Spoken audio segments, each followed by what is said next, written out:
মেম সাহেব, নিমাই ভট্টাচার্য। যারা কাছে আছে তারা কাছে থাক, তারা তো পারে না জানিতে তাহাদের যে তুমি কাছে আছো আমার হৃদয়খানিতে। Western court, Janpath, new Delhi. Dola বৌদি, তোমার চিঠি পেলাম, অশেষ ধন্যবাদ। তুমি আমাকে ভালোবাসো, স্নেহ করো, তাই তো স্বপ্ন দেখো আমি ঘর বাঁধি, সুখী হই, একটা রাঙা টুকটুকে বউ আসুক আমার ঘরে, আমার দেখাশোনা করুক, একটু ভালোবাসুক, আমার জীবনের একটা অবলম্বন হোক। তাই না? ভাবতে বেশ মজা লাগে। আমার এই ছন্নছাড়া জীবনে একটা জুনিয়র দোলা এসে দোলা দিলে মন্দ হতো না। হয়তো তার আবির্ভাব হলে নিজের জীবনটাকে নিয়ে এমন জুয়া খেলতাম না, ভবিষ্যৎ নিয়ে ছিনিমিনি করতাম না। হয়তো তার ছোঁয়া পেলে বুকের ব্যথাটা সেরে যেত।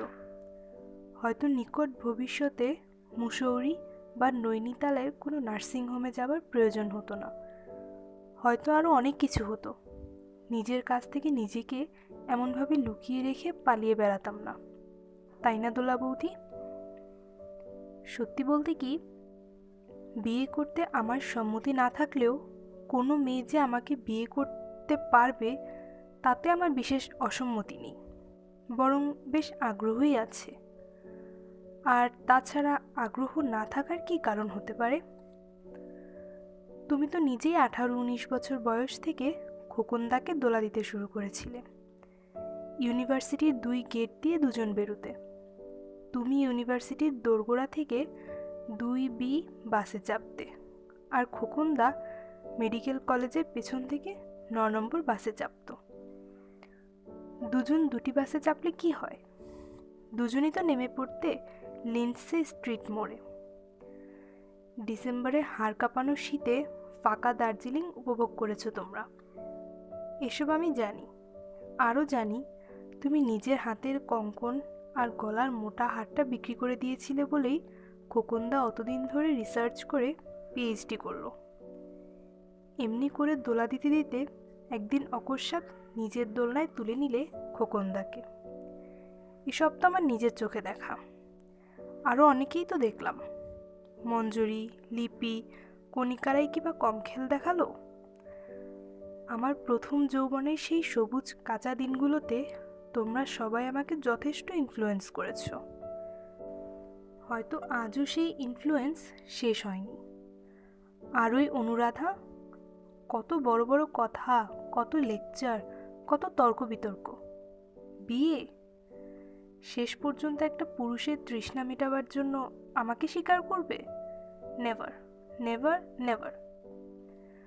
মনে পড়ে দোলা বৌদি, অনুরাধা শেষকালে চিৎকার করে হেনরি ফিল্ডিংকে কোট করে বলতো, his designs were strictly honourable, as the saying is, that to rob a lady of her fortune by way of marriage. আমাদের সেই অনুরাধাও একদিন বর্ধমানের নীতিশের গলায় মালা পরালো। আমি দিল্লিতে ছিলাম না, তাই অনুরাধার আমন্ত্রণ পেতে একটু দেরি হওয়ায় সেই দৃশ্য দেখার সুযোগ আমার হয়নি।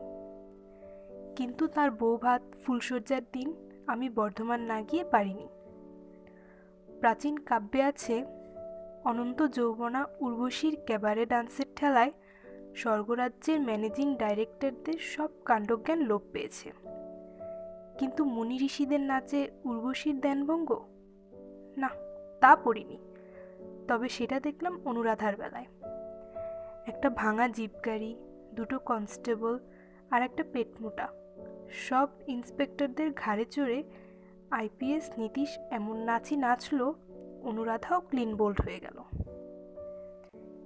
এই উৎসবে বাড়িতেই লোকজনের ভিড় একটু পাতলা হলে আমি কানে কানে তাকে জিজ্ঞেস করেছিলাম, অনু, এ কি হলো? ছি ছি, শেষ পর্যন্ত একজন পুরুষের তৃষ্ণা মেটাবার শিকার হলে? তুমি তো অনুরাধাকে ভালোভাবেই জানো, ও ভাঙবে কিন্তু মচকাবে না। তাই শেক্সপিয়ারের অ্যান্টনি অ্যান্ড ক্লিওপেট্রা থেকে কোট করে বলল, মাই সালাদ days when I was green in judgment. চমৎকার। তোমাদের এইসব কাণ্ডকারখানা দেখে আমার বিয়ে করার ইচ্ছেটা কি স্বাভাবিক নয়? মাঝে মাঝে আমিও ভাবি, যদি খোকনদা বা নীতিশের মতো। যাকগে ওসব। আচ্ছা দোলা বৌদি, তাছাড়া পাত্র হিসেবে আমি কি খুব খারাপ? বোধ হয় না, তাই না? লেখাপড়া না শিখলেও কলেজে ইউনিভার্সিটিতে গেছি বছর। খবরের কাগজের স্পেশাল করেসপন্ডেন্ট চাকরিটাও নেহাত মন্দ নয়, বেশ চটক আছে, মাইনেও নেহাত কম নয়। বাড়ি না থাকলে গাড়ি আছে, নায়েব না থাকলেও স্টেনো তো আছে। তাছাড়া শুনেছি আজকালকার মেয়েরা বিলেত ফেরত দুষ্টু ছেলেদের পছন্দ করে। মেয়েদের বাপ মা স্মার্ট সফিস্টিকেটেড বলে ওইসব দুষ্টু ছেলেদের জামাই করতে আপত্তি করেন না। সেদিক থেকে আমিও ওভার কোয়ালিফাইড। একবার নয়, বহুবার গেছি বিলেত। লোকে বলে দুষ্টুমিও নাকি করেছি। আরও একটা ব্যাপার আছে, পটলডাঙ্গার গোবিন্দ বিলেত ফেরত বলে বিয়েতে ফিল্ম স্টারদের মতো ইনকাম ট্যাক্স ফ্রি 10,000 টাকার ব্ল্যাক মানি পেয়েছিল। সুতরাং আমার ভবিষ্যৎ উজ্জ্বল বলে মনে হয়। আর তাছাড়া তোমার মতো হাই ফার্স্ট ক্লাস পাওয়া এজেন্ট তো আছে।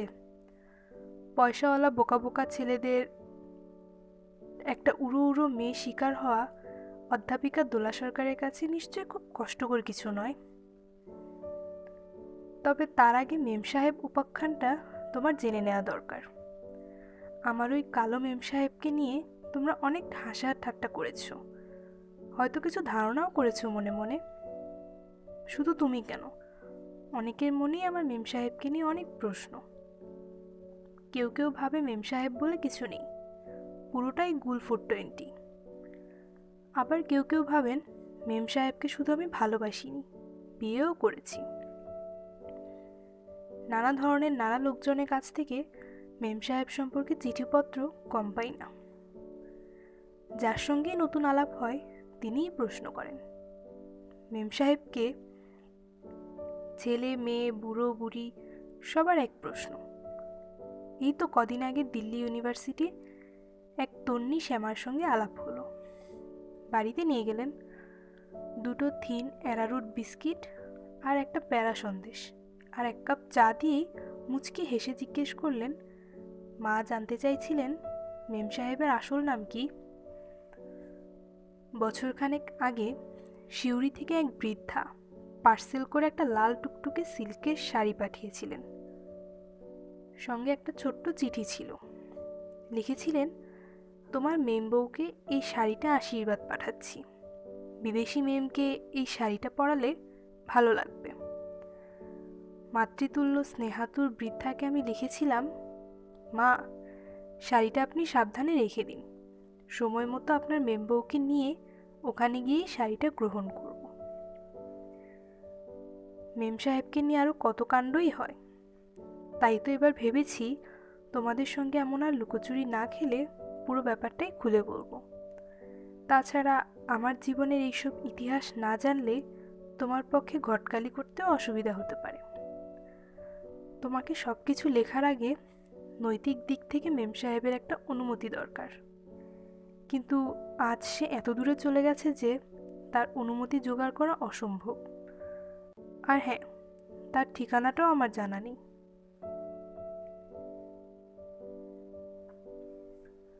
মনে হলো তুমি আমার চিঠি পড়ে ঘাবড়ে গেছো। গত চিঠিতে আমি বিশেষ কিছুই লিখিনি, এমনকি গৌরচন্দ্রিকা পর্যন্তও নয়। সুতরাং এখনই নার্ভাস হও না। তাছাড়া তুমি না মেয়ে, অন্যের প্রেমের ব্যাপারে তো তোমাদের আগ্রহের শেষ নেই। শিক্ষিতা হোক অশিক্ষিতা হোক, প্রেমপত্র সেন্সর করতে মেয়েরা তো শিরোমণি। ইউনিভার্সিটির জীবনে তো দেখেছো, লেকচার শোনা, কফি হাউসে আড্ডা দেবার মতো অন্যদের প্রেমপত্র হাত করাও সব মেয়েদের নিত্যনৈতিকার কাজ ছিল। গণ্ডগ্রামে যাও, সেখানেও দেখবে পারুল বৌদির চিঠি অন্নপূর্ণা ঠাকুরঝিরা না পড়ে কিছুতেই ছাড়ে না। শুনেছি স্কুল কলেজে মেয়েদের চিঠি এলে দিদিমণিরা একবার চোখ না বুলিয়ে ছাড়েন না। ছাত্রীদের অভিভাবকত্ব করার উসিলায় চুরি করে প্রেমপত্র পড়াটাকে কিছুটা আইনসম্মত বলা যেতে পারে, কিন্তু তার বেশি কিছু নয়। তাছাড়া প্রেম কাহিনী জানতে মেয়েদের অরুচি। কলিকালে না জানি আরো কত কি দেখবো, কত কি শুনবো। মেয়ের বিয়ে হলে মা পর্যন্ত জানতে চান, হ্যাঁ রে খুকি, জামাই আদর টাদর করে তো? হাজার হোক, মা তো ঠিক খোলাখুলিভাবে সব কথা জিজ্ঞেস করতে পারেন না, তাই ঘুরিয়ে আদর টাদর করার খবর নেন। বাসরঘর তো মাসি ঘুরিতে ভিড়ে গিজগিজ করে। আর সেই সতী সাবিত্রী, সীতা দয়ামন্তী থেকে শুরু করে আমাদের মা মাসিরা যে সভ্যতা ও সংস্কৃতির ধ্বজা বহন করে এনেছেন, শত বিপত্তি সত্ত্বেও যে ঐতিহ্যের ধারা অম্লান রেখেছেন, আজ তুমি সেই মহান আদর্শ থেকে বিচ্যুত হবে তা আমি ভাবতে পারি না। সর্বোপরি আমি নিজে যখন স্বেচ্ছায় তোমাকে সব কথা বলছি, তখন তোমার লজ্জা বা সংকোচের কি কারণ? আর তোমাকে ছাড়া আমার এই ইতিহাস কাকে জানাবো? তুমি আমার থেকে মাত্র 1 বছরের সিনিয়র, তাতেও তোমাকে আমি সেই প্রথম পরিচয়ের দিন থেকেই ভালোবেসেছি, শ্রদ্ধা করেছি। খোকনদার প্রতি তোমাদের শ্রদ্ধা, ভক্তি, ভালোবাসা যেদিন থেকে আবিষ্কার করেছি, সেদিন থেকেই তুমি আমার দোলা বৌদি। ছাত্রজীবনের সেই শেষ দিনগুলোতে আর আমার কর্মজীবনের প্রথম অধ্যায়ে তুমি আর খোকনদা যেভাবে আমাকে সাহায্য করেছো, সহানুভূতি জানিয়েছো, তার তুলনা হয় না। তাই তো জীবনের সমস্ত সুখে দুঃখে প্রথমেই তোমাদের কথা মনে পড়ে। মেম সাহেবের ব্যাপারটা ইচ্ছা করেই তোমাদের জানাইনি। তোমরা অবশ্য কিছু আঁচ করেছিলে, কিন্তু খুব বেশি জানতে পারোনি। ভগবানের দয়ায় আমি দিল্লি চলে আসায় নাটকটা আরও বেশি জমে উঠেছিল। আমি ভেবেছিলাম তোমাকে আর খোকনদাকে একটা সারপ্রাইজ দেব, তাই কিছু জানাইনি। কিন্তু আর দেরি করা ঠিক হবে না। তুমি যখন আমার বিয়ে দেবার জন্য ব্যস্ত হয়ে উঠেছ, তখন সব কিছু না জানানো অন্যায় হবে। আর শুধু মেম সাহেবের কথাই নয়, আমার জীবনে যেসব মেয়েরা এসেছে তাদের সবার কথাই তোমাকে বলবো, সব কিছু তোমাকে জানাবো, কিচ্ছু লুকাবো না। আর কিছু না হোক, তোমাকে হলপ করে এইটুকু তো গ্যারান্টি দিতে পারি, আমার এই কাহিনী তোমার খুব খারাপ লাগবে না। যদি ভাষাটাকে একটু এডিট করো, তাহলে হয়তো ছাপা বই বেরোতে পারে। সুতরাং হে আমার দোলা বৌদি, ধৈর্য ধরো। হে আমার খোকনদার প্রাণের প্রিয় দোলে দোদুলো, দোলে দোলনা দোলা, তোমার ভাতৃসম লক্ষণ দেবরের প্রতি কৃপা করো, তার ইচ্ছা পূর্ণ করো। সেদিন কি তিথি, কি নক্ষত্র, কি লগ্ন ছিল তা আমার জানা নেই। জীবন নদীতে এত দীর্ঘদিন উজান বাইবার পর আমি বেশ বুঝতে পারছি যে সেদিন বিশেষ শুভ লগ্নে আমি প্রথমবার আলো দেখিনি। এই বিরাট স্টেজে বিচিত্র পরিবেশে অভিনয় করার জন্য আমার প্রবেশের কিছুকালের মধ্যেই মাতৃদেবী প্রস্থান করলেন। একমাত্র দিদিও আমার জীবননাট্যের প্রথম অঙ্কেই জামাইবাবুর হাত ধরে শ্বশুরবাড়ি কেটে পড়ল। আমার জীবনে সেই প্রাগৈতিহাসিক যুগ থেকে আমি নারী ভূমিকা বর্জিত নাটকে অভিনয় করেছি। ছোটবেলা থেকে আমি বোবা বা বিকলাঙ্গ ছিলাম না, কিন্তু মা বলে কোনো শব্দ কোনোদিন উচ্চারণ করতে পারিনি, আজও পারি না, ভবিষ্যতেও পারবো বলে আশা করি না। শ্রদ্ধানন্দ পার্কে বসে আমি যেসব ছেলে মেয়েদের সঙ্গে খেলা করতাম, তাদের বিচিত্র আচরণ দেখে স্তম্ভিত না হয়ে পারতাম না। 5 বছর বয়সে আমি নিজে গিয়ে বৈঠকখানা থেকে বাজারে বিরজা মিষ্টান্ন ভাণ্ডার থেকে খাবার নিয়ে একলা একলা খেতাম, কিন্তু আমার ওই খেলার সঙ্গীরা সবসময় বাবা মা বা দিদির হাতে খেত। খেলতে খেলতে একটু পড়ে গিয়ে কারো হাত পা ছড়ে যেত, সঙ্গে সঙ্গে সে মার কোলে চড়ে বসত। তারা তাকে নিয়ে বাড়ি চলে যেত। ওরা মাকে জড়িয়ে কাঁদত, এক পাও হাঁটতে পারত না। আমারও অনেক এমন হয়েছে, কেটে গেছে, রক্ত বেরিয়েছে, কই আমি তো কাঁদিনি, আমি তো কারো কোলে চড়ে বাড়ি যাইনি। আমারও নিশ্চয়ই ব্যথা লাগতো। ছোটবেলায় মাকে হারালে নিশ্চয়ই শিশুদের ব্যথা লাগে না, তাই না দোলা বৌদি? বাবা পেটের দায়ে এক দীর্ঘ সময় বাইরে কাটাতেন, যা আমার বেশ মজা লাগতো। আশেপাশের বাড়ি ঘুরে ঘুরে আমি অনেক মজা দেখতাম। সন্ধ্যার অন্ধকার একটু গাঢ় হলেই আশেপাশের বাড়ির সবাই ঘুমে ঢলে পড়ত, কিন্তু কই, আমার তো ঘুম পেত না। আমি তো রোজ রাত্রি 10টা সাড়ে 10টা পর্যন্ত জেগে বসে থাকতাম বাবার জন্য। সবচাইতে মজা হতো স্কুলের পরীক্ষার সময়। আমার প্রায় সব বন্ধুদের মা এক হাতে এক গ্লাস দুধ, অন্য হাতে কিছু খাবার নিয়ে লোহার গেটটার বাইরে দাঁড়িয়ে থাকতেন। ঘন্টা পড়ার সঙ্গে সঙ্গে ছেলে মেয়েগুলো হুড়মুড় করে দৌড়ে গিয়ে দুধ মিষ্টি খেত। কই, আমার জন্য তো কেউ কোনোদিন দুধের গ্লাস নিয়ে দাঁড়িয়ে থাকতো না। ঘন্টা পড়লে আমি তো হুড়মুড় করে ছুটে গিয়ে দুধ মিষ্টি খেতে পেতাম না। পূজার সময় সবাই কত দামি দামি সুন্দর চকচকে জামা পরত। সন্ধ্যার পর সবাই জামা কাপড় পরে ফিটফাট সেজেগুজে মার হাত ধরে দিদির কোলে চড়ে দুর্গা ঠাকুর দেখতে বেরোতো। আমি আগরপাড়ার ইজের আর শার্টটা পরে সকাল দুপুরে এত ঘোরাঘুরি করতাম যে সন্ধ্যার সময় বেশ আরামে ঘুমোতে পারতাম। বিজয়ার দিন ওদের সবাইকে কতজন আশীর্বাদ করত, কত মিষ্টি দিত, কিন্তু বাবা ছাড়া আমাকে কেউ আশীর্বাদ করতো না, মিষ্টিও দিত না। এমনি করেই কেটেছে আমার শৈশব, কৈশোর। সেদিন বুঝিনি, কিন্তু আজ বুঝেছি। গাছ থেকে ভালো ফুল ফল পেতে হলে সবার সার দিতে হয়। শৈশবে মার ভালোবাসার ওই একটু সার পেলে আজ হয়তো আমি নীরস শুষ্ক বাবলা গাছ হতাম না। আমার জীবনটাও হয়তো অনন্ত দিগন্ত বিস্তৃত মরূপান্তর হয়ে উঠত না। সব মানুষই মাকে হারায়, কেউ শৈশবে, কেউ কৈশোরে, কেউ যৌবনে, কেউ বা বার্ধক্যে। কৈশোর বা যৌবন, প্রৌঢ়ত্বে বা বার্ধক্যে মাকে হারালে অল্প বিস্তর কিছু সান্ত্বনা থাকে, কিন্তু আমার মতো যে শৈশবে মাকে হারায়, মাতৃস্নেহের স্বাদ উপলব্ধি করার ক্ষমতা যার হয়নি, সে যদি মাতৃহীন হয় তবে তার কি সান্ত্বনা? অনেকে মাকে পায় না, কিন্তু তার স্মৃতির স্পর্শ পায় প্রতি পদক্ষেপে। মার ঘর, মার বিছানা, মার বাক্স, মার ফার্নিচার, মার ফটো থাকলেও মার একটা আবছা ছবি মনের পর্দায় উকি দেওয়ার অবকাশ পায়। আমার পোড়া কপালে তাও সম্ভব হয়নি। নিমতলা শ্মশান ঘাটে মার একটা ফটো তোলা হয়েছিল।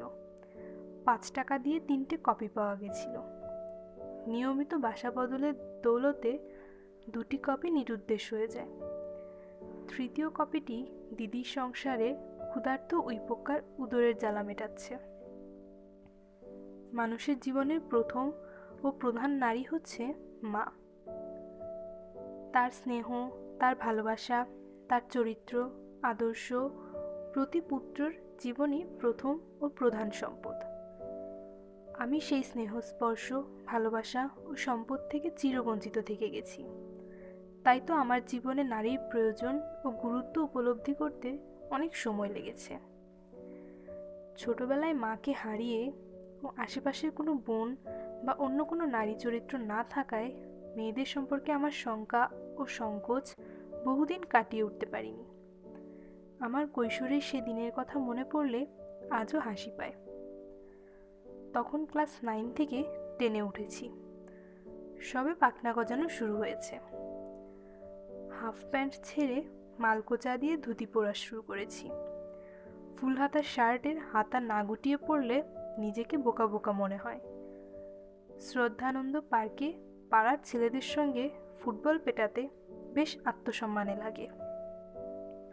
বিকেলবেলা একমাত্র রিক্রিয়েশন 2-4 জন বন্ধু মিলে পাড়ার এদিক ওদিক ঘুরে ফিরে আড্ডা দেওয়া হতো। মন্টুদের বাড়িতে আমাদের যাতায়াত ছিল, হৃদ্যতা ছিল। 2-1 বার পৌষ সংক্রান্তির দিন মন্টুর মা আমাকে আদর করে পিঠে পায়েস খাইয়েছেন। শুনেছি দিদির বিয়ের সময় মন্টুদাদের বাড়ির সবাই খুব সাহায্য করেছিলেন। ওই বাড়ির সবার সঙ্গে আমার পরিচয় ছিল। ওদের পরিবারে অনেক খবরই আমি জানতাম। জানতাম না শুধু নন্দিনীর কথা। ছোট নাগপুরের মালভূমি থেকে মন্টুদার এই চঞ্চলা কিশোরী ভাইজি কবে অকস্মাৎ মহানগরীতে আবির্ভূত হয়েছিলেন সে খবর আমি রাখিনি। তিনিও 9 থেকে 10-এ উঠে মির্জাপুরের বিনাপানি বালিকা বিদ্যালয়ে ধন্য করার জন্য কলকাতায় এসেছেন, তাও জানতাম না। জানতাম না আরও অনেক কিছু। জানতে পারিনি 14 বছর বয়সেই তিনি তার জীবননাট্যের নায়ক খুঁজতে বেরিয়েছেন। এসব কিছুই জানতাম না। একদিন মন্টুদাদের বাড়ি থেকে 2-একটা গল্পের বই নিয়ে বেরোবার সময় মাথার উপর একটা কাগজের প্যাকেট এসে পড়ায় চমকে গেলাম। কুড়িয়ে দেখলাম একটা খাম। নাম ঠিকানা কিছুই লেখা ছিল না, শুধু লেখা ছিল তোমার চিঠি। তোমার চিঠি মানে আমার চিঠি? মুহূর্তের জন্য ঘাবড়ে গেলাম। 2-1 মিনিট বোধহয় থমকে দাঁড়িয়েছিলাম। আর একটু হলেই চিৎকার করে মন্টুদাকে ডাক দিতাম। কিন্তু হঠাৎ আমার মাথায় বুদ্ধি জাগলো। চারপাশটা এক নজর দেখে নিলাম। শুধু বুড়ো একটা কাকাতুয়া পাখি ছাড়া কাউকে দেখলাম না। খামটা নিয়ে একটু নাড়াচাড়া করলাম। উপরের লেখাটাকে বার কয়েক পড়লাম, তোমার চিঠি। তারপর দৃষ্টিটা 3তলার দিকে ঘুরিয়ে নিতেই কোণার ঘরের জানালায় হাসি খুশি একটা সুন্দরী কিশোরী দেখলাম। অনেক দিন আগের কথা, সব কিছু ঠিক ঠিক মনেও নেই, তবে আবছা আবছা মনে পড়ে কি যেন একটা ইশারা করে নন্দিনী লুকিয়ে গিয়েছিল। নারী চরিত্র সম্পর্কে কোনো অভিজ্ঞতা না থাকলেও আমার বুঝতে কষ্ট হয়নি চিঠিটা নন্দিনীরই লেখা। প্রায় ছুটতে ছুটতে বাসায় এলাম। ঘরের খিল বন্ধ করে চিঠিটা একবার নয় অনেকবার পড়লাম। চিঠির ভাষাটা মনে নেই, কিন্তু ভাবটা একটু একটু মনে আছে। কিছুটা উচ্ছ্বাস, কিছুটা আবেগ ছিল চপলা কিশোরী নন্দিনীর ওই চিঠিতে। চিঠিটা পেয়ে ভালোও লেগেছিল, ভয়ও লেগেছিল, তার চাইতে অনেক বেশি লেগেছিল অবাক। ধনির দুলালির জীবন উৎসবে আমার আমন্ত্রণ। আমার মতো একটা ভাঙা ডিঙি নৌকা চড়ে নন্দিনীর জীবন সাগর কিভাবে পাড়ি দেবে আমি কল্পনাও করতে পারিনি। নন্দিনী চিঠির উত্তর চেয়েছিল, কিন্তু আমার সাহস হয়নি, উৎসাহও আসেনি। উত্তর দিইনি, তবুও আবার চিঠি পেয়েছিলাম। ইঙ্গিত পেয়েছিলাম আমি নাকি তার মানস রাজ্যের রাজপুত্র। পঙ্খিরাজ ঘোড়ায় চড়ে নন্দিনীকে নিয়ে অভিষিক্তা করব আমার জীবন সঙ্গিনী রূপে। আরও অনেক স্বপ্ন দেখেছিল সে। জীবন যার প্রাচুর্যে ভরা, বিলাসিতা করা যার স্বভাব, তার পক্ষে এমন অহেতুক স্বপ্ন দেখা হয়তো স্বাভাবিক, কিন্তু আমার মতো দৈন্যভরা কিশোরের পক্ষে এমন স্বপ্ন দেখা সম্ভব ছিল না। তাই তো তার সেই আমন্ত্রণ আমি গ্রহণ করতে পারিনি। সে আমন্ত্রণ গ্রহণ করবার ক্ষমতা বা সাহসও আমার ছিল না। নন্দিনীকে আমি ভালোবাসিনি, কিন্তু প্রাণচঞ্চলা সেই কিশোরীকে আমি কোনোদিন ভুলব না। সে আমার জীবনযজ্ঞের উদ্বোধন সঙ্গীত গিয়েছিল। এই কিশোরী আমার জীবন নাট্যমঞ্চে শুধু একটু উকি দিয়েই সরে গিয়েছিল। বিশেষ কোনো গুরুত্বপূর্ণ ভূমিকায় অভিনয় করার অবকাশ পায়নি, কিন্তু তবু তার জন্য এক অনন্য ভূমিকা রয়ে গেছে আমার কাছে। বিএ বা এমএ পাশ করার পর জীবনের বৃহত্তর পটভূমিকায় অতীতের অনেক স্মৃতি হারিয়ে যায়, কিন্তু হারিয়ে যায় না পাঠশালার গুরুমশাইয়ের স্মৃতি। নন্দিনী তেমনি আমার কাছে এক অমূল্য স্মৃতি। সে আমার ভোরের আকাশের একটি তারা। সে তারার জ্যোতিতে আমি আমার জীবন পথ চলতে পারিনি, বা তার প্রয়োজন হয়নি। তা না হোক, তবু সে আমার জীবন দিগদর্শনে সাহায্য করেছিল। সর্বোপরি সে আমাকে আমার আমিত্ব আবিষ্কারে সাহায্য করেছিল। ভালোবাসা কি এবং তার কি প্রয়োজন সেদিন আমি বুঝিনি, জানিনি। নন্দিনী কেন আমাকে ভালোবেসেছিল, সে কি চেয়েছিল, কি পেয়েছিল, কিছুই আমি জানি না। শুধু এটুকুই জানি আমার সুখে সে সুখী হতো, আমার দুঃখে সেও লুকিয়ে লুকিয়ে চোখের জল ফেলত। ছন্দবদ্ধভাবে এইসব অনুভূতি প্রকাশ করবার সুযোগ কোনোদিনই সে পায়নি, কিন্তু যখনই সে সুযোগ এসেছে নন্দিনী তার পূর্ণ সদ্ব্যবহার করেছে। সরস্বতী পূজার আগে কদিন মরবার অবকাশ থাকতো না। খাওয়া দাওয়া তো দূরের কথা, ঘুমবার সময় পর্যন্ত পেতাম না। সারা দিন রাত্রি রিপন স্কুলে কাটাতাম। নন্দিনী ঠিক জানতো আমি গরম জামা নিয়ে যাইনি। সন্ধ্যার পর এক ফাঁকে একটা আলোয়ান নিয়ে লুকিয়ে লুকিয়ে আমাকে কাপড় দিয়ে আসতো। বলতো, তোমার কি ঠান্ডাও লাগে না? যদি জ্বরে পড়ো তাহলে কি হবে বলো তো? একবার সত্যি সত্যি আমি খুব অসুস্থ হয়েছিলাম। 9টা বাজতে না বাজতেই বাবা বিদায় নিতেন। ফিরতে ফিরতে সেই রাত 10টা। অখিল মিস্ত্রি লেনের ওই বিখ্যাত ভাঙা বাড়িটার অন্ধকার কক্ষে আমি একা থেকেছি। মন্টু তাদের বাড়ি থেকে আমার পথ্য সরবরাহে সাহায্য হয়েছিল নন্দিনীর কারণে।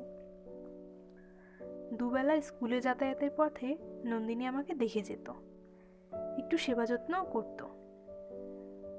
এসব অভিজ্ঞতা আমার ছিল না। শুধু আমার জন্য কেউ একজন পথ চেয়ে বসে থাকবে, আমাকে ভালোবেসে সেবা করে যত্ন করে কেউ মনে তৃপ্তি পাবে, আমি ভাবতে পারতাম না।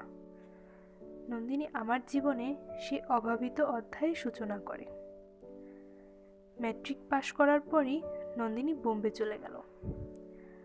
আমার জীবনে সেই ক্ষণস্থায়ী অধ্যায়ে পরিসমাপ্তি ঘটল, কিন্তু তবুও সে আমার জীবন থেকে একেবারে বিদায় নিল না। চিঠিপত্র নিয়মিত আসতো আমার জন্মদিনের শুভেচ্ছা। আমি রবীন্দ্রনাথ ঠাকুর কিংবা নেতাজি নই। আমার মতো সাধারণ মানুষের জন্মদিনে যে কোনো উৎসব হতে পারে, অনুষ্ঠান হতে পারে, তা আমার কল্পনার বাইরে ছিল। আমার জন্মদিনে বাবা ধান দুর্বা দিয়ে আশীর্বাদ করেই অফিসে চলে যেতেন। সেবারেও এই নিয়মের ব্যতিক্রম হয়নি।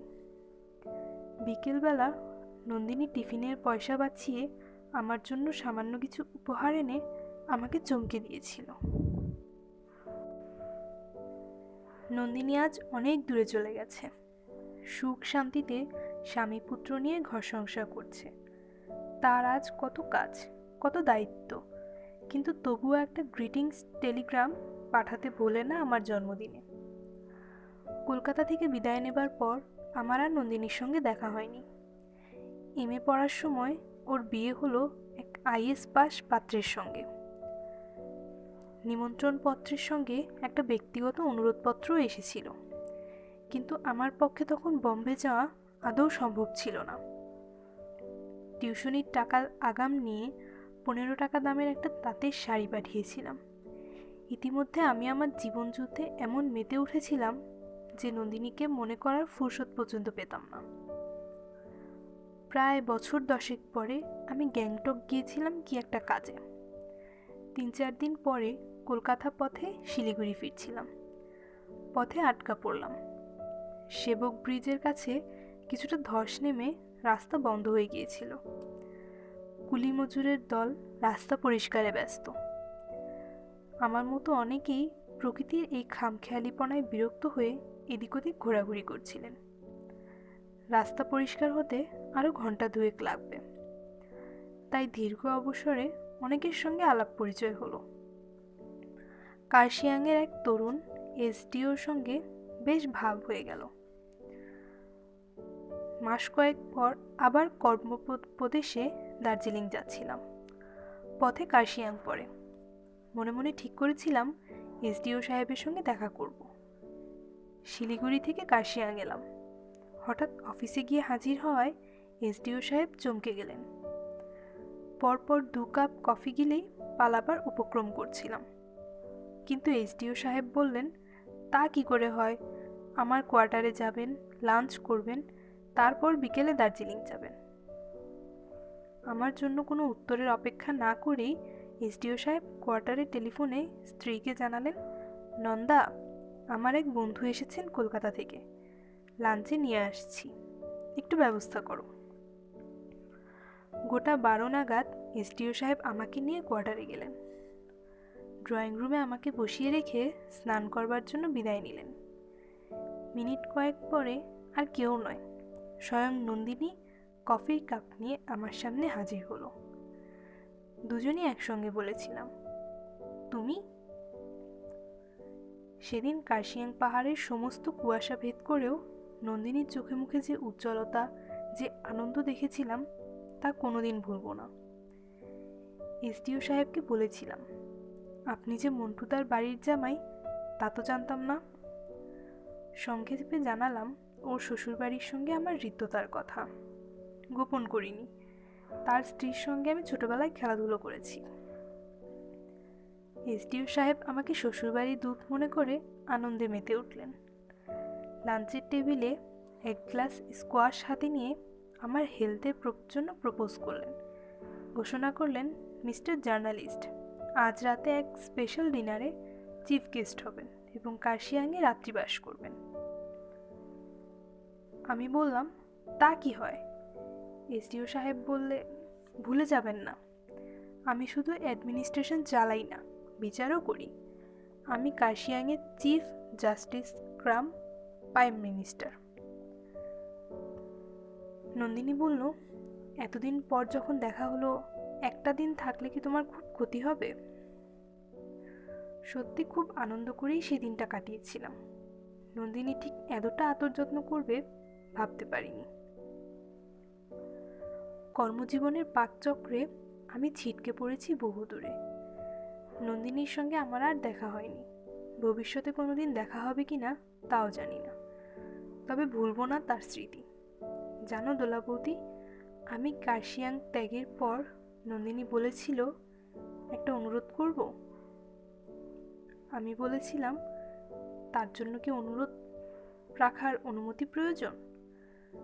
না, তা নয়, তবে বলো, আমার অনুরোধটা রাখবে? বিদায় নেবার প্রকালে মনটা এত নরম হয়ে গিয়েছিল, কোনো কিছু নিয়ে তর্ক করার প্রবৃত্তি ছিল না। বললাম, নিশ্চয়ই রাখবো।